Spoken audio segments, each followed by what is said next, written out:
सहभागी झालो आणि 2 जुलैला आणि आज 25 तारीख आहे. जवळपास या सगळ्या घटनेला अनेक दिवस झाले आणि हे दिवस होत असताना अधिवेशन होतं, इतर कामं होती. त्याच्यामुळे मला एकदा फक्त ह्या शहरामध्ये काही काळाकरता यायला संधी मिळाली. देशाचे गृहमंत्री आणि सहकार मंत्री अमित भाईंनी एक कार्यक्रम इथं घेतलेला होता आणि त्या कार्यक्रमाला राज्याचे मुख्यमंत्री, मी, देवेंद्रजी आम्ही सगळे सहभागी होतो. रामकृष्ण मोरे सभागृहामध्ये तो कार्यक्रम झाला. मला आमचे अध्यक्ष अजित गव्हाणेजी असतील किंवा अण्णा बनसोडे आमदार असतील, विलास लांडे असतील, संजोग वागिरे असतील, योगेश बहल असतील, प्रशांत शितोळे असतील, भाऊसाहेब भोईर असतील, हे सगळे माझे सहकारी. वर्षानुवर्ष आम्ही सगळेजण एकत्र काम करतोय.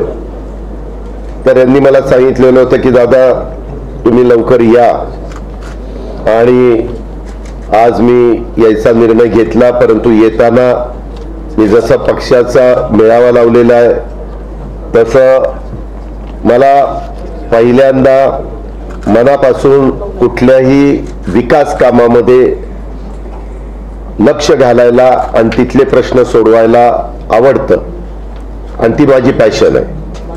मी ज्यावेळेस 5व्या वेळेला राज्याचा उपमुख्यमंत्री म्हणून कामाची जबाबदारी घेतली, मी भुजबळ साहेब, दिलीप वळसे पाटील, धनंजय मुंडे, हसन मुश्रीफ अशा अनेक आम्ही सहकार्यांनी घेतली. ती घेतली असताना आपल्या आपल्या विभागाचं काम चांगलं झालं पाहिजे. ज्या पद्धतीनं या देशाचे पंतप्रधान नरेंद्र मोदी साहेबांच्या नेतृत्वाखाली विकास होतोय, कामं चालली, ती पाहता किंवा परवाच जे चंद्रयान 3च्या यशामध्ये खूप चांगलं देशाचं नाव जगाच्या पाठीवर कौतुक झालं. त्याच्यामध्ये अमेरिका, रशिया, चायना नंतर चंद्रावर यान उतरवणारा भारत देश त्या पहिल्या रांगेमध्ये 4थ्या क्रमांकावर जाऊन बसला. रशियाचं पण काही दिवसापूर्वी यान काय फेल ठरलं. फक्त माझी एक मला दिलगिरी व्यक्त करायची आहे, ती म्हणजे मी त्या दिवशी चंद्रयान 3च्या बद्दल बोलत असताना चुकून काहीतरी माझा एक शब्द चंद्रकांत असा गेला. त्याच्यात लगेच आमच्या मित्रांनी करून दाखवला. आता ती माझी चूक झाली, मी माफी मागतो. एवढा मोठा व्याप बघत असताना ती व्हायला नको होती, कारण मी आज राज्याचा उपमुख्यमंत्री. प्रत्येक शब्द आम्ही तोडून मापून बोलायला पाहिजे. पण ठीक आहे, मी ह्या मताचा चूक झाली, माफी मागायची आणि पुढे जायचं. आणि त्याच्यामुळं 2च दिवसापूर्वी आपल्या भारताच्या चंद्रयान 3 चंद्रावर गेलेल्या जे यशस्वी लँडिंग झालं आणि त्याच्यामुळं 4थी अंतराळ शक्ती म्हणून भारत देश जगामध्ये ठरला. त्याच्यामुळं साहजिकच जे शास्त्रज्ञांनी काम केलं, तंत्रज्ञानांनी काम केलं, टेक्निशियन लोकांनी, त्याच्यामध्ये आमच्या लीडर लोकांनी म्हणजे नरेंद्र मोदी साहेबांच्या नेतृत्वाखाली हे घडलं आणि नागरिकांनी त्याला मनापासून सगळा पाठिंबा दिला आणि ती खूप म्हणजे सुवर्णाक्षराने लिहिलं जाईल, नोंद केली जाईल इतिहासामध्ये. अशा प्रकारचा ती घटना घडली. जगात आपल्या भारताची मान उंचावली गेलेली आहे आणि प्रत्येक भारतीयाला अभिमान वाटेल अशाच प्रकारची ऐतिहासिक घटना देशातल्या इस्रो संस्थेसह इंजिनियर लोकांनी, संशोधक लोकांनी आणि शास्त्रज्ञांनी, तंत्रज्ञांनी अथक परिश्रमाचं फळ हे आपल्याला सगळ्यांना मिळालंय. त्याच्यामध्ये तुम्हाला आश्चर्य वाटेल पण मुंबई, सांगली, जळगाव, बुलढाण्याबरोबर आपल्या पुणे जिल्ह्यातल्या वालचंदनगर आणि जुन्नर इथल्या गावाची देखील महत्वाची भूमिका आहे. कारण आपलं वालचंदनगर इंडस्ट्री हे नेहमीच अशा कामामध्ये खूप मोठं योगदान देत असते. ते योगदान ह्याही वेळेस त्यांनी दिलेलं आणि अतिशय सॉफ्ट लँडिंग होऊन आता लँडरमधून रोवर देखील बाहेर पडलेला आहे आणि त्याच्यातनं चंद्रावरचं वातावरण, पृष्ठभाग, रसायने, भूकंप आपल्या वाचनामध्ये आलं की तिथं काही बर्फासारखं देखील गोष्ट आढळली आणि त्याच्यामुळं जगभरातल्या वैज्ञानिकांना भविष्यातल्या अभ्यासासाठी फायदा होणार आहे. या चंद्रावरच्या संशोधनाचा इस्रोसह आणि सगळ्याच आमच्या वैज्ञानिकांना जगातल्या संशोधन करणं सोपं जाणार आहे आणि या यशाचा तुमच्या माझ्या भारतातल्या 140 कोटी जनतेला देखील खूप मोठा फायदा होणार आहे. कारण ह्या मोहिमेमुळे भारत जगातल्या शक्तिशाली देशांच्या पंक्तीत जाऊन बसलेला आहे. हवामान असेल किंवा दळणवळणाच्यासाठी देखील याचा खूप उपयोग होणार आहे. संरक्षणाच्या संबंधित आणि नकाशे बनवण्याच्यासाठी देखील याचा उपयोग होणार आहे. ह्या गोष्टीची पण आपण सगळ्यांनी नोंद घेतली पाहिजे आणि त्याचा खूप मोठा अभिमान आपल्या सगळ्यांना आहे. मला पण तेवढाच एक अभिमान ह्या शास्त्रज्ञांच्या बद्दल आणि सगळ्या लोकांच्या बद्दल आहे. दुसरी गोष्ट आपल्याला माहिती आहे की पंतप्रधान नरेंद्र मोदी साहेबांच्या नेतृत्वाखालची काम करत असताना आपल्या भारताची अर्थव्यवस्था टॉप 5 मध्ये आलेली आहे आणि पंतप्रधानांनी ठरवलेलं आहे की आपण टॉप 10 मध्ये होतो जगात, ते आता टॉप 5 वर आलोय. परंतु त्यांचा प्रयत्न आपण टॉप 3 वर आणायचा आहे आणि त्याच्यात $5 ट्रिलियन ही देशाची अर्थव्यवस्था येत्या काही काळामध्ये करण्याचा त्यांचा प्रयत्न आहे आणि हे उद्दिष्ट गाठण्याच्या करता महाराष्ट्र देखील एक प्रगत राज्य आहे. महाराष्ट्र देखील देशाची आर्थिक राजधानी मुंबई महाराष्ट्रात आहे आणि त्याच्यामुळं महाराष्ट्राने पण एकनाथराव शिंदे, देवेंद्रजींनी आणि आम्ही सगळ्यांनी ठरवलंय की आपली $1 ट्रिलियन अर्थव्यवस्थेचं लक्ष्य गाठायचं. पत्रकार मित्रांनो, गेल्या 50-60 दिवसात काम करत असताना जी जबाबदारी आहे ती तर पार आम्ही पाडतोच, परंतु ह्या बाकीच्या आरोप प्रत्यारोपाला महत्व न देता आपली अर्थव्यवस्था ठराविक काळात देशाची ज्यावेळेस $5 ट्रिलियन होणार आहे त्यावेळेस आपली पण $1 ट्रिलियन झाली पाहिजे.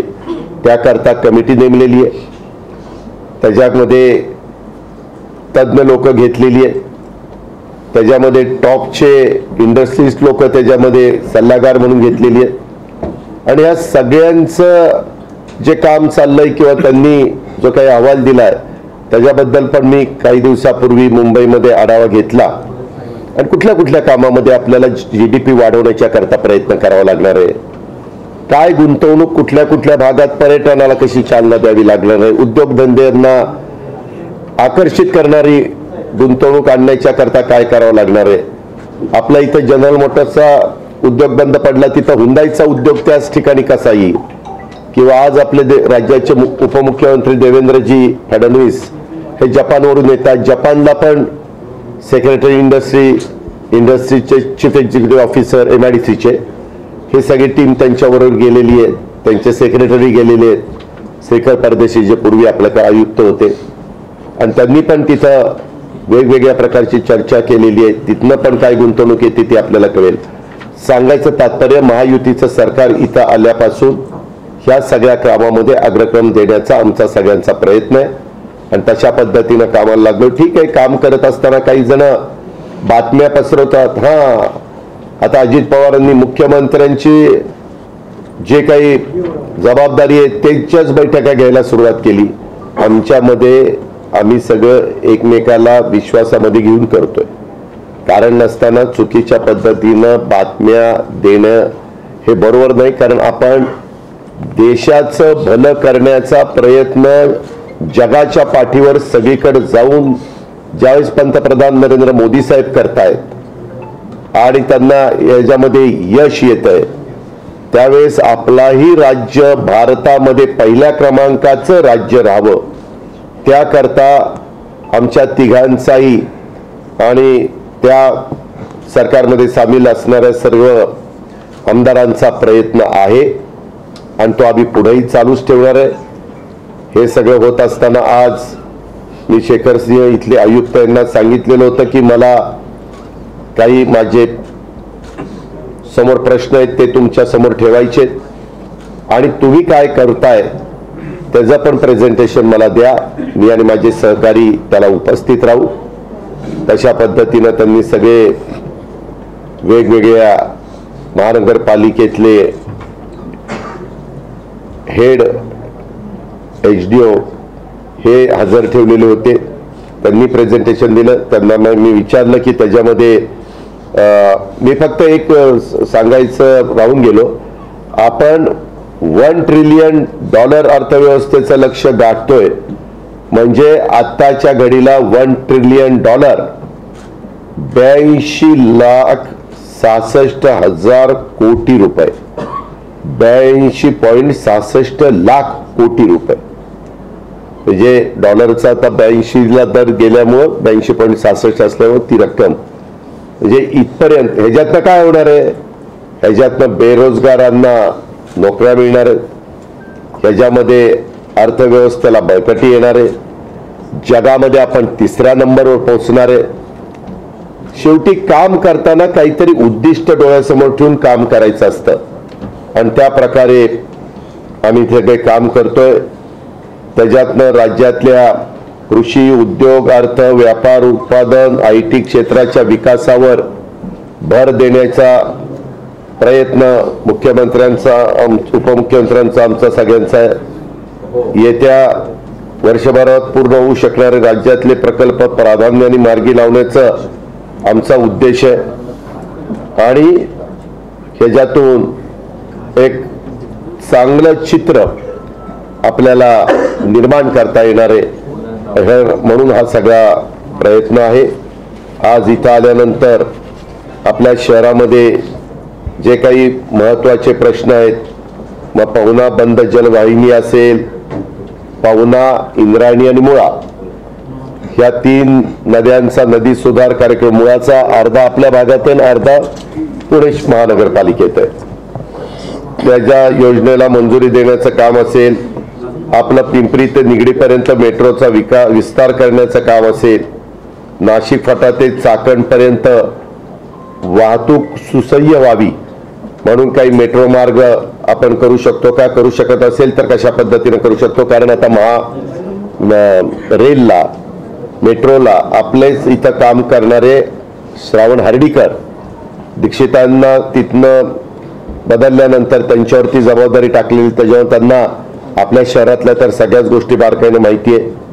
शहरातला अंतर्गत रिंग रोड असेल, अनधिकृत बांधकामाच्या बद्दलचा प्रश्न असेल किंवा पुनावळ्याचा कचरा डेपोच्या बद्दलचा त्या भागातल्या लोकांच्या काही म्हणणं असेल किंवा महानगरपालिकेचा सुधारित आकृतीबंध ह्याबद्दलचं काम असेल आणि मग STP प्लांट किंवा पिण्याच्या पाण्याच्या संदर्भामध्ये आज 100 MLD पाणी आंध्र प्रकल्पातनं आपल्याला मिळालेलं आहे, परंतु अजूनही काही भागात आपण 1 दिवसाआड पाणी देतो, काही ठिकाणी काही तास पाणी देतो. त्याच्यातून मागं 24 तास 7 दिवस पाणी देण्याचं जी संकल्पना होती त्याच्याबद्दल काय? सध्या आता पावसाने ओढ दिलेली असल्यामुळे आपल्याला हे पाणी फार जपून वापरावं लागणार आहे. त्याच्याही बद्दल मी आयुक्तांना त्यांच्या सगळ्या टीमला सूचना दिलेल्या आहेत. त्याचबरोबर ही जी कामं सिवेज ट्रीटमेंट प्लांटची असतील, इतर बाकीची वेगवेगळ्या प्रकारे कचऱ्याची विल्हेवाट लावण्याच्या संदर्भातला मधील पंतप्रधानांच्या शुभ हस्ते 15 मेगावॉटचा आपण कोजनचा 15 मेगावॉट वीज निर्मितीचा प्लांट त्याच्याबद्दलचा असेल. काही यांचे प्रश्न आज चर्चेला घेतले असताना केंद्राशी संबंधित आहेत.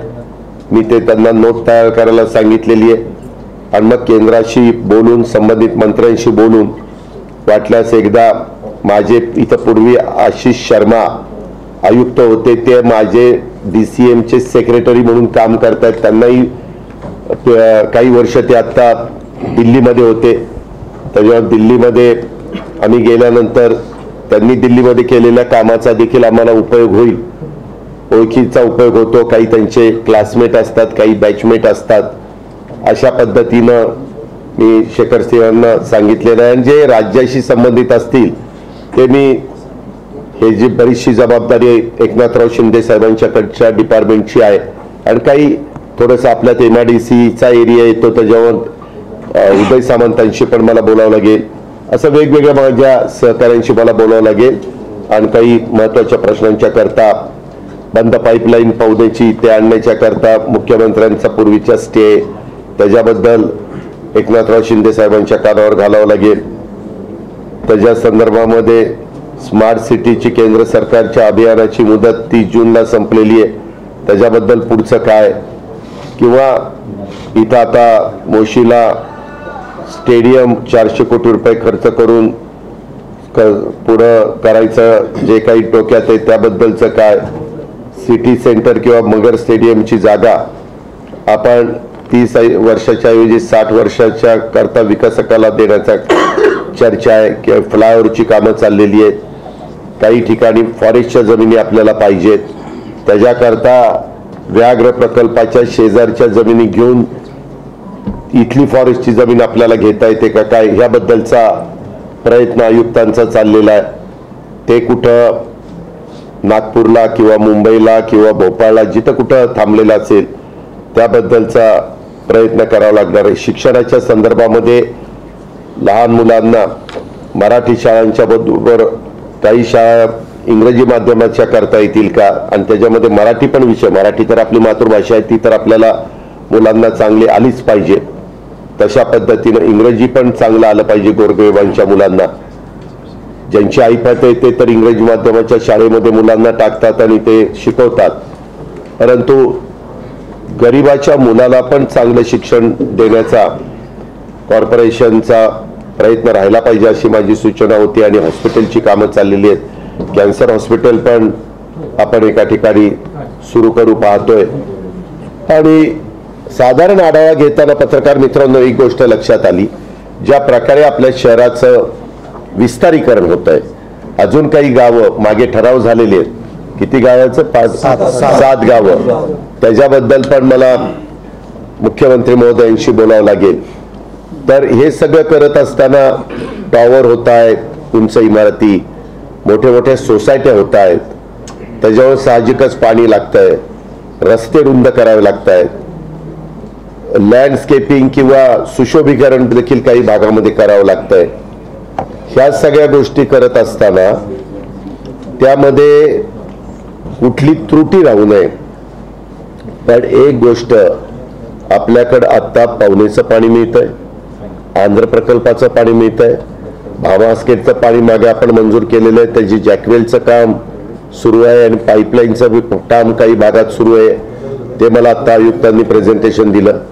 पण हे सगळं केलं तरी पत्रकार मित्रांनो पुढच्या काही वर्षांनी आपल्याला या शहराला पिण्याचा पाण्याचा प्रश्न भेडसावणार आहे. म्हणून सिवेज ट्रीटमेंट प्लांट चांगले लावून ते पाणी MIDCला द्यायचं. MIDCच्या कामाकरता MIDC कडे चांगलं जे पाणी पिण्याच्या योग्यतेचं आहे ते आपण घ्यायचं आणि ह्याच्यातनं काही पाण्याची उपलब्धता वाढवायची.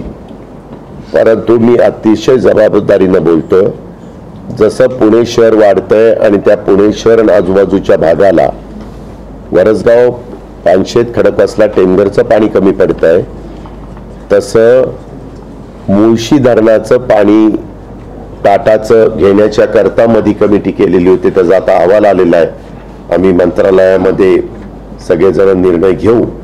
तशा पद्धतीनं आपल्या वरच्या भागामध्ये जी काही टाटाची धरणं आहे त्याच्यातनं जरी आत्ता वीज निर्मिती होत असेल तर ती धरणं फार जुनी ब्रिटिशांच्या काळातली आहेत. त्याच्यातल्या काही धरणाला वीज निर्मितीला पाणी देण्याच्या ऐवजी ते पाणी पिंपरी चिंचवडला प्यायला द्यावं आणि त्याच्यातनं त्यांच्या विजेचं जे उत्पन्न कमी होणार आहे ती वीज सोलर विजेच्या माध्यमातून, सोलर पॉवरच्या माध्यमातून किंवा थर्मल पॉवरच्या माध्यमातून किंवा विंडमिलच्या माध्यमातून किंवा आता अनेक नवीन नवीन प्रयोग होत आहेत, त्या कुठल्या माध्यमातून, न्यूक्लिअरच्या माध्यमातून तर वीज आपण तयार करतोच.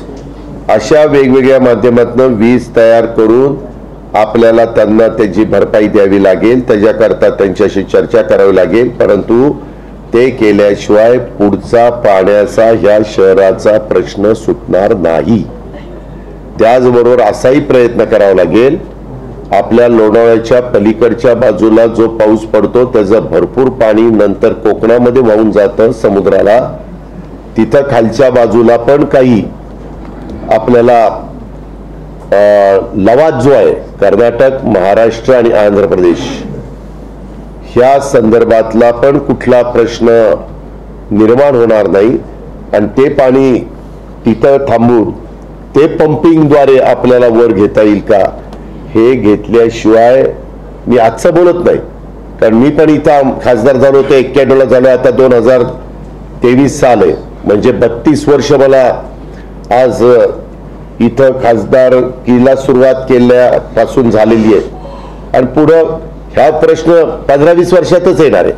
मी आयुक्तांशी बोलत असताना त्यांचंही मत तेच आलं, माझ्या डाव्या बाजूला बसणाऱ्या सहकारी मित्रांचं पण मत तेच आलं. आणि आम्ही नेहमी उद्याची 25-50 वर्ष डोळ्यासमोर ठेवून कामं करण्याचा प्रयत्न करत असतो. अशा पद्धतीनं आमचं चाललेलं आहे. मी परवा तुमच्याही वाचनात आलं असेल, पुणे ते नाशिक रेल्वेच्या बद्दल पण आढावा बैठक घेऊन त्यालाही कामाला कशी गती देता येईल. पुण्याचा आंतरराष्ट्रीय दर्जाचा विमानतळ यालाही आम्ही लोकांनी आता लक्ष घातलंय, त्यालाही आपल्याला प्रोत्साहन द्यावं लागेल. आणि राहिलेली मेट्रोची कामं ही ठराविक काळात पूर्ण करून त्या मेट्रोचा उपयोग पुणेकरांना, पिंपरी चिंचवडकरांना कसा लवकरात लवकर देता येईल, जेणेकरून वाहतुकीची कोंडी पण त्याच्यात सुटावी. असे अनेक प्रश्न.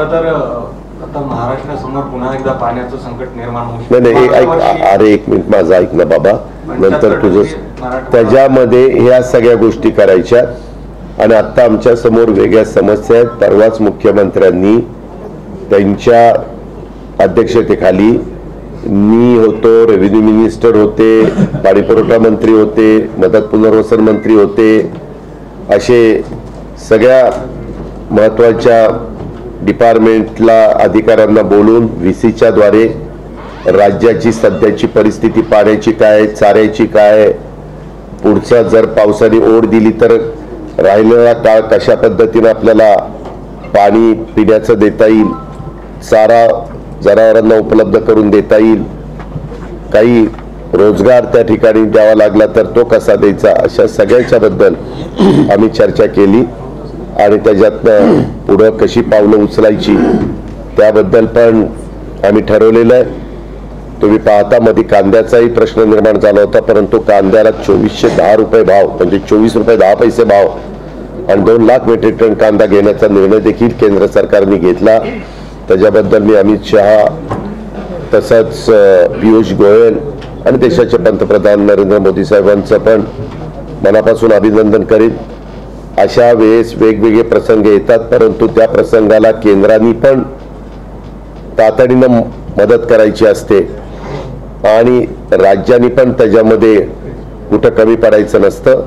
अशा पद्धतीनं आम्ही सगळ्यांनी नियोजन केलेलं आहे. आणि ह्या सगळे प्रश्न सोडवण्याच्या करता मी त्या सरकारमध्ये गेलेलो आहे. आणि ह्याच्यातून मोठ्या प्रमाणावर केंद्राचा निधी आपल्या महाराष्ट्राच्या सर्वांगीण विकासाच्या करता कसा मिळेल आणि बाकीचे पण केंद्राशी संबंधित असणारे प्रश्न आपल्याला कसे सुटतील, सोडवता येतील, हाच माझा प्रयत्न राहणार आहे. मी आणि माझ्या सहकाऱ्यांचा, माझा म्हणजे माझ्या एकट्याचा नाही, आमच्या सगळ्या सहकाऱ्यांचा. ही पण बाब मी पत्रकारांच्या समोर सांगू इच्छितो. आज आल्यानंतर पिंपरी चिंचवडमध्ये मी ज्यावेळेस प्रवेश केला त्यावेळेस ज्या उत्साहाने आमच्या कार्यकर्त्यांनी, नागरिकांनी स्वागत केलं त्याबद्दल मीच अचंबित झालो. त्याबद्दल मी त्यांना सगळ्यांना धन्यवाद देतो, त्यांचे मनापासून आभार मानतो. नेहमीच पिंपरी चिंचवडच्या नागरिकांनी आणि इथल्या माझ्या सहकाऱ्यांनी, कार्यकर्त्यांनी, आमच्या महिलांनी, तरुणांनी, सगळ्यांनीच मला भरभक्कम पाठिंबा दिलेला आहे, मला विश्वास दिलेला आहे आणि मी पण त्यांनी टाकलेल्या विश्वासाला कुठं तडा जाऊन न देता काम करण्याचा नेहमीच प्रयत्न केलेला आहे. आणि आताही माझ्या उपमुख्यमंत्री पदाचा जेवढा काही फायदा मला पुण्याला, पिंपरी चिंचवडला, जिल्ह्याला आणि राज्याला देता येईल तो देण्याच्या करता मी सकाळ अर्ली मॉर्निंग तेव्हापासून उशिरापर्यंत जी माझी कामाची पद्धत आहे ती माझी चालू ठेवणार आणि ह्या सगळ्याला गती मिळते हे चित्र पण तुम्हाला सगळ्यांना कृतीतनं दादा पाहायला मिळणार. साहेबांनी आज मोठं वक्तव्य केलं की दादा आमचे नेते आहेत म्हणून. कुठली फूट पडली नो कॉमेंट्स. पुन्हा संधी नाही. नो कॉमेंट्स म्हणल्यानंतर प्रश्न येतो कुठं, अरे विकासाचं बोला ना.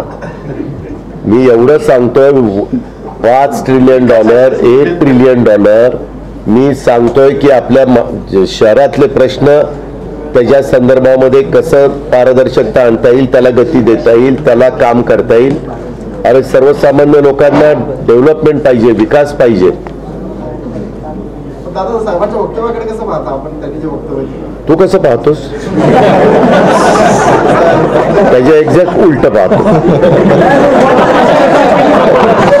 मी तुम्हाला सांगतो, मला कृपया मी आता जे सांगितलं त्याबद्दल किंवा राज्यामध्ये आत्ताची जी काही भौगोलिक परिस्थिती आणि नैसर्गिक परिस्थिती निर्माण झालेली आहे त्याबद्दल विचारा. त्या संदर्भामध्ये मला कुठलाही वक्तव्य करायचं नाहीये, ते मी आता त्या गोष्टीमध्ये वेळ घालू इच्छित नाही.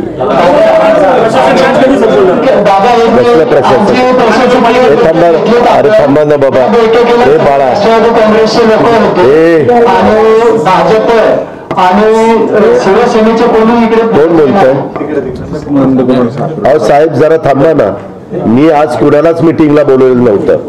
राष्ट्रवादीचा एक मिनिट, मी कुणालाही मिटिंगला बोलवलेलं नव्हतं. हे जे आलेत ते आपणहून आलेत. जर मी मिटिंग, तुम्ही शेखर सिंहांना विचारा, मी त्यांना सांगितलं होतं की मला एक राज्याचा प्रतिनिधी म्हणून तिथं यायचंय आणि तुमच्या प्रश्नाच्या संदर्भातले काय तुमची कामं चालली ते जाणून घ्यायची आणि माझ्या मनामध्ये जे काही आहेत ते सांगायचं, त्या गोष्टीची मला चर्चा करायची. मी आलो. आता मी तुम्हाला बोलवलं होतं का? बोलवलं होतं? नव्हतं बोलवलं. एक मिनिट, नव्हतं. एक मिनिट, एक थांब रे बाबा, ऐकतो. अरे थांब, ऐका तरी. तुम्ही ऐका, थांबा.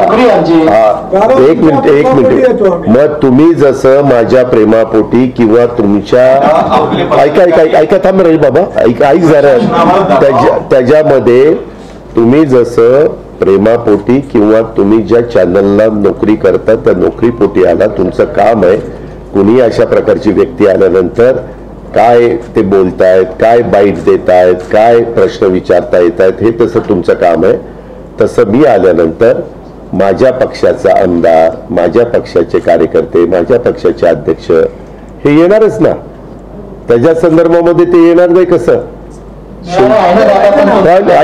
पण ऐका ना, मी त्यांना बोलवलं नव्हतं. मी आता त्यांना कुठं रामकृष्ण मोरे सभागृहामध्ये माझा 2 वाजता मेळावा होता. थोडासा उशीर होतोय, पण तुम्हाला पुन्हा तिकडं यायला जायला लागू नये.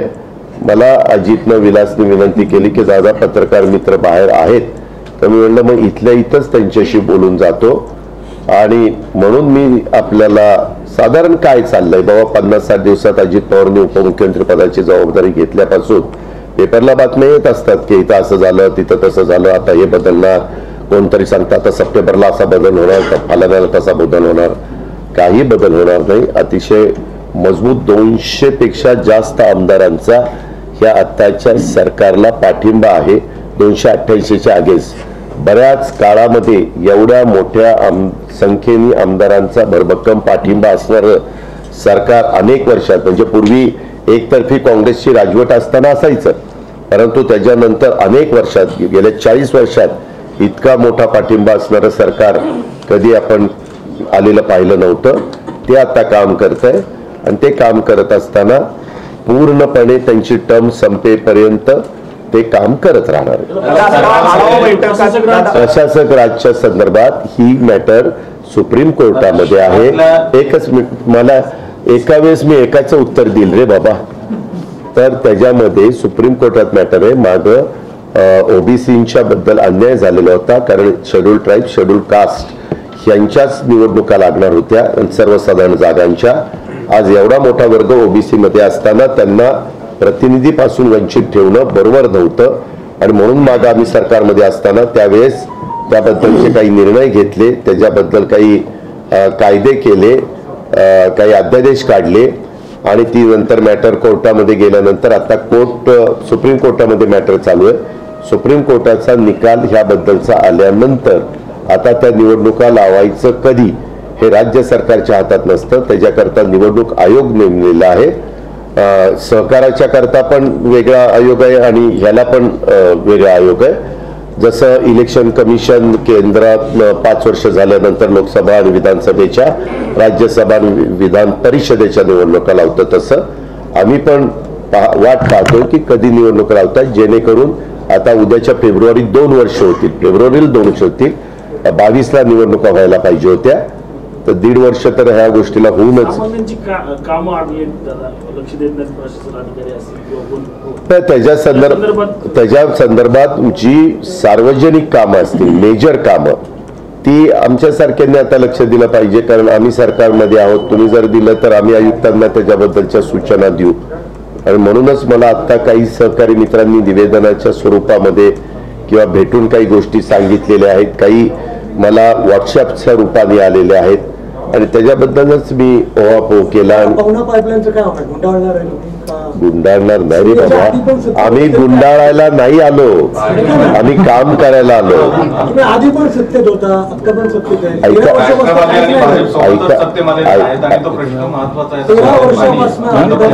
बरं, उत्तर देऊ का आता उत्तर देऊ का? ही मॅटर हायकोर्टामध्ये गेलेली होती, काहींनी PIL केलेलं होतं. आपली कायदा, नियम, घटना, कामाची पद्धत अशी आहे की जरी राज्य सरकारमध्ये मुख्यमंत्री, उपमुख्यमंत्री, मंत्री काम करत असले तर एखादी मॅटर सुप्रीम कोर्टामध्ये गेल्यानंतर सुप्रीम कोर्ट आमच्यापेक्षा वरचं आहे. त्याच्यामुळं त्यांचा निकाल येईपर्यंत आपल्याला काही करता येत नाही. त्याच्यात बऱ्याच गोष्टी झाल्यानंतर हायकोर्टाने निकाल असा दिला की MWRR एक प्राधिकरण आहे, त्या प्राधिकरणाला अभ्यास करायला सांगितला. त्यांनी काहीतरी असा अभ्यास केलाय की 8 महिने तुम्ही बंद पाईपलाईन मधनं पाणी आणा, 4 महिने पावसाळ्यामध्ये तुम्ही आता जिथनं नदीतनं पाणी उचलता तिथनं पाणी उचला आणि तो प्रश्न निकाली काढा. परंतु हा प्रश्न निकाली काढत असताना हा निकाल आता त्यांनी दिला, परंतु त्या काळामध्ये मुख्यमंत्र्यांनी ह्या कामाला स्थगिती दिलेली आहे. एखाद्या मुख्यमंत्र्यांनी एखाद्याच्या कारकिर्दीमध्ये स्थगिती दिल्यानंतर ती उठवण्याचा अधिकार मुख्यमंत्री पदावर असणाऱ्या व्यक्तीलाच आहे. म्हणूनच आता मी आढावा त्या ठिकाणी घेतला आणि मला शेखर सिंग म्हणून आयुक्त आहेत, त्यांनी असं सांगितलं की ती स्थगिती उठल्यानंतर पुढचे पावलं उचलावी लागतील. तर ती उठवण्याच्या करता मी आता एकनाथराव शिंदे साहेबांना मुंबईमध्ये गेल्यावर भेटीन आणि त्यांना विनंती करीन. त्यांनी जर ती स्थगिती उठवली तर मग पुढची गोष्ट आयुक्ताच्या हातामध्ये जाईल आणि त्या प्रकारे आयुक्त पुढची कारवाई. सांगितलं ना, जे काही माहिती घेतली त्यात असं आढळलं का की गेल्या 5 वर्षात काही भ्रष्टाचार झालाय? ह्या संदर्भामध्ये मला कुठं कुठं जी माहिती मिळाली मी त्यांना सांगितलेली. त्यांनी मला प्रेझेंटेशन दाखवलेलं आहे. 2 तासातच ह्या सगळ्या गोष्टी निकाली निघतील असं समजण्याचं माझंही कारण नाही, तुमचंही कारण नाही. काही प्रश्न असे आहेत की मला थोडंसं आयुक्तांना उशिरा संध्याकाळी 7च्या पुढे वगैरे बोलून मी त्यांना प्रश्न दिलेले आहेत आणि त्याच्याबद्दल मी त्यांना घेऊन बसणार आहे. कारण इथली मीटिंग झाल्यावर माझा तो मेळावा करून मी पुण्याला कलेक्टर आणि काही महत्वाच्या विषयाच्या बद्दलची मीटिंग लावलेली आहे. त्याला मला आता उशीर होईल आणि ते झाल्यावर मी माझ्या पुढच्या दौऱ्याला उद्या माझा बारामतीत पण मी माझ्या मतदारसंघात 50-55 दिवस झाले गेलो नाही, तिथेही मी जाणार आहे. त्याच्यावर मला तिकडेही जायचं आहे आणि परवा मला परभणीला मुख्यमंत्र्यांनी शासन आपल्या दारी हा कार्यक्रम ठेवलेला आहे. मी देवेंद्रजी मुख्यमंत्री तिथं जाणार आहे आणि बीडला माझी दुपारनं सभा आहे, तिकडे मी जाणार आहे.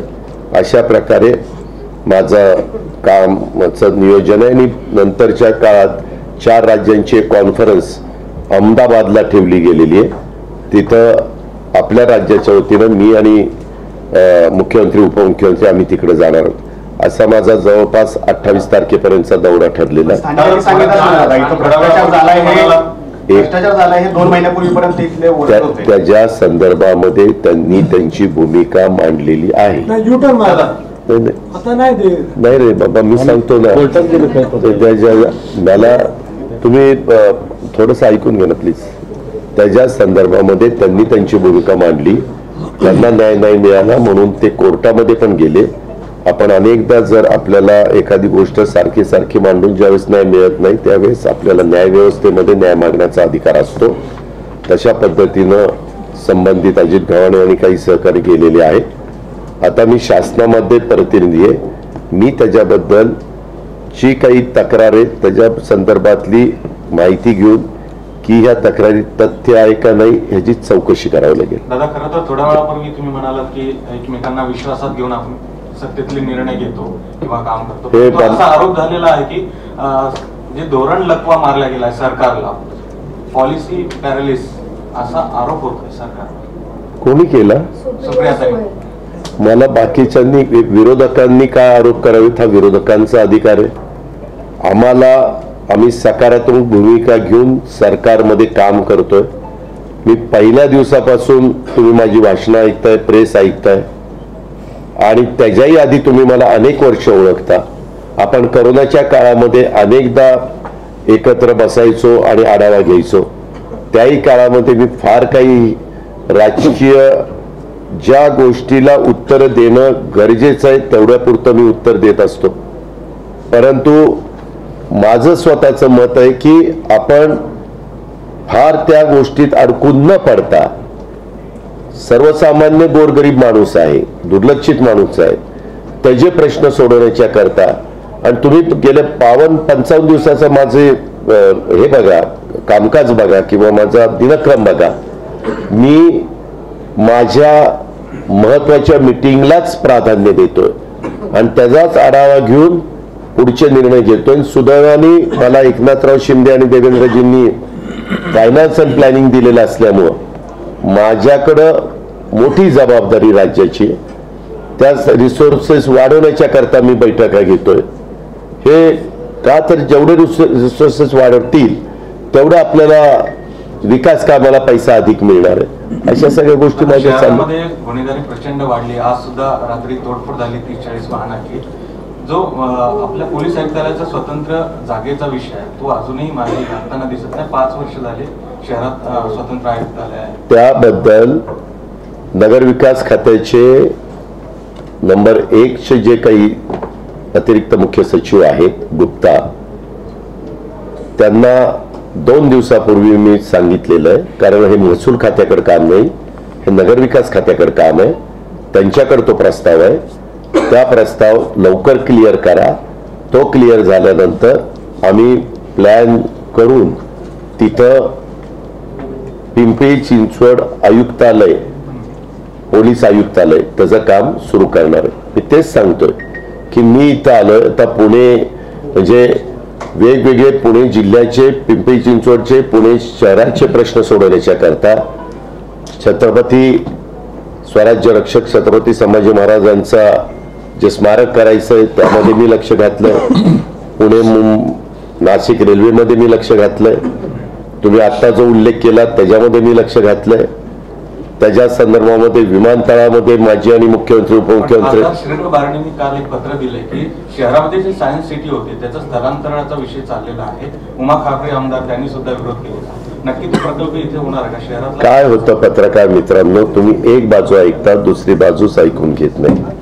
हा प्रकल्प महाराष्ट्र सरकारचा आहे.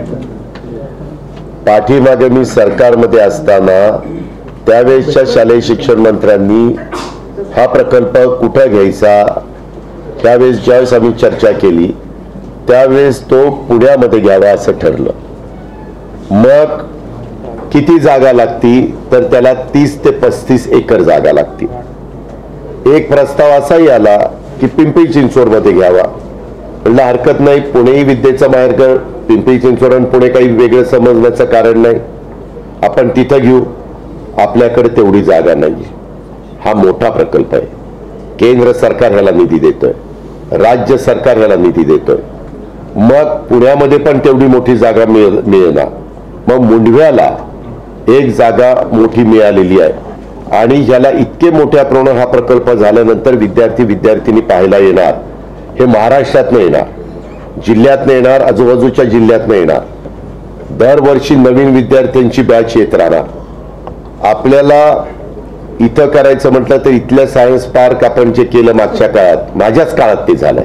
ॲटो क्लस्टर काय, सायन्स पार्क काय, मॅक्झिमम कामं माझ्याच काळात झाली, माझ्या आणि माझ्या सहकाऱ्यांच्या. त्यावेळेस मी त्याचा आढावा घेतला तर तिथं मोठ्या प्रमाणावर विद्यार्थिनी येत आहेत. ह्या प्रकल्पाला कमी जागेमध्ये केंद्र सरकार मदत करायला तयार नाही. आम्ही म्हणलं व्हर्टिकल जाऊया. ते म्हणले नाही, मिनिमम एवढी जागा पाहिजे, कारण त्यांची पण रक्कम मला वाटतं 60% का काहीतरी, एक्झॅक्ट मला माहित नाही, थोडीफार इकडं तिकडं होईल, परंतु ही आहे. आणि त्यामुळं इथल्या लोकप्रतिनिधींना वाटतंय की इथं यावं, पुण्याच्या वाटतंय पुण्याला यावं, आणि महाराष्ट्रातल्या वेगवेगळ्या भागातल्या संभाजीनगर, औरंगाबाद किंवा नागपूर वगैरे, अमरावती, नाशिक, त्यांना वाटतंय त्या भागात जावं. माझा प्रयत्न, केंद्राने जेवढ्या जागेच्या बद्दलची मागणी केलेली आहे तो फुलफिल होण्याच्या दृष्टिकोनातनं जिथं ती जागा अवेलेबल होईल, ती जर पिंपरी चिंचवडमध्ये झाली तर प्रथम प्राधान्य पिंपरी चिंचवडला देणार, ती जर पुण्यामध्ये झाली तर मग दुसरं प्राधान्य पुण्यामध्ये देणार, असं मी करायचं ठरवलं. समजलं? वक्तव्य केलं की पुन्हा असं जे आहे ते होणार नाही. मी कधीही पाठी शपथविधी केलेला नाही.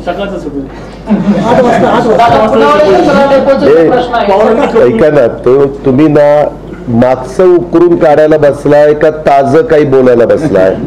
जे मला त्याबद्दल बोलायचं नाही रे बाळा, मला त्याबद्दल नो कॉमेंट. तुम्हाला तुम्हाला जसं प्रश्न विचारायचा अधिकार आहे तसा संविधानाने, कायद्याने, नियमाने मला नो कॉमेंट्स म्हणण्याचा अधिकार आहे. म्हणजे महापालिकेच्या बजेट पैकी मोठी रक्कम भोसरी मतदारसंघासाठी वापरली जाते, तर ह्याच्यामध्ये विकासाचा असमतोल निर्माण होत नाहीये का? अजून मी आज तोच आढावा घ्यायला आलोय साहेब. तोच आढावा घेऊन ज्यावेळेस मला संपूर्ण चित्र त्या समोर येईल त्यावेळेस मी पाहिन ना. शेवटी पिंपरी विधानसभा मतदारसंघ, भोसरी मतदारसंघ आणि चिंचवड मतदारसंघ सगळ्याच भागात कामं झाली पाहिजे. किंवा पूर्वी जर जास्त चिंचवड आणि पिंपरी कसं हार्ट ऑफ द सिटीमध्ये, तिथं कामं झालेली असतील आणि भोसरी नंतर वाढलेला भाग त्याच्यामध्ये आलेला असेल तर तिथंही कामं व्हावी लागतात. परंतु तिथं असं वन साईड कुठं काम होऊ नये एवढी खबरदारी लोकप्रतिनिधींनी घ्यायची असते. आता आम्ही राज्याचं नेतृत्व करतो, मी घ्यायला पाहिजे, मी घेईन. ताज्या घडामोडीबद्दल तुम्ही बोलताय, ताज्या घडामोडीमुळेच राष्ट्रवादीतल्या दोन्ही गटांमध्ये संभ्रम वातावरण आहे. मध्ये तुमची एक बैठक झाली, त्यानंतर आता सुप्रियाताई म्हणतात की Ajit no comments, no comments. प्रश्न आहे, तिथल्या ग्रामस्थांनी त्याला विरोध केलाय, तर त्याबद्दल अरे आज तेच आम्ही समजून घेण्याचा प्रयत्न केलाय की काय करायला पाहिजे. ते असं लगेच एका मिटिंगला ते असं करा असं होत नाही रे बाबा. त्या संदर्भात त्यांचं काय म्हणणं आहे, आयुक्तांचं काय म्हणणं आहे, त्याच्यामध्ये एवढा मोठा कचरा निघतोय, त्या कचऱ्याची विल्हेवाट लावण्याच्या दृष्टिकोनातनं आम्ही काय पुढाकार घेतला पाहिजे या सगळ्या गोष्टी.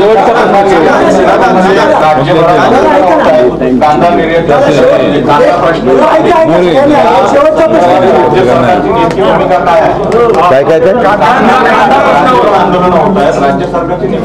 अहो, कांद्याच्या संदर्भात भारत सरकारने आजपर्यंतच्या देशाच्या इतिहासामध्ये 2 लाख मेट्रिक टन कांदा 2410 रुपये क्विंटल म्हणजे 24 रुपये 10 पैसे किलोनी घेण्याचा कधी निर्णय झालेला नव्हता.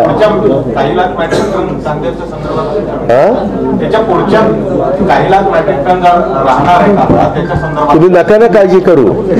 त्याच्या संदर्भात आम्ही राज्यकर्त्यांनी यामध्ये उत्पादकाचा आणि ग्राहकाचा दोघांचाही विचार करायचा असतो. शेतकऱ्यांचं कुठल्याही परिस्थितीमध्ये नुकसान होणार नाही हा शब्द या पत्रकार परिषदेच्या निमित्तानं शासनाचा प्रतिनिधी या नात्याने मी शेतकरी वर्गाला देतो. धन्यवाद.